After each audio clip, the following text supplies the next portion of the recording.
আসসালামু আলাইকুম। দুনিয়ার মুখ বেরিয়ে আসেন।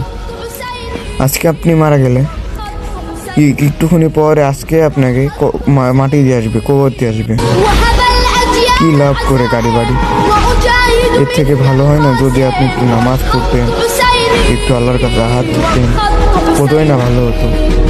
যে মারা যায় সে আফসোস করে যে হে আল্লাহ, আমি আর একটু সময় পেতাম তাহলে হয়তো তোমার দিন পথে দুই রাকাত নামাজ পড়তাম, কিন্তু সে তো আর সেই সুযোগটা পাবে না।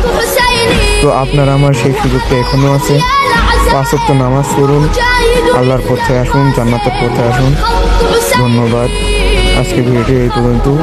ভিডিওটি ভালো লাগলে একটা লাইক করে দিবেন, আর চ্যানেলটাকে সাবস্ক্রাইব করে দিবেন এবং শেয়ার করে দিবেন, আর একটা কমেন্ট থাকছে। তো আল্লাহ হাফিজ, টেক কেয়ার সকল বন্ধুরা।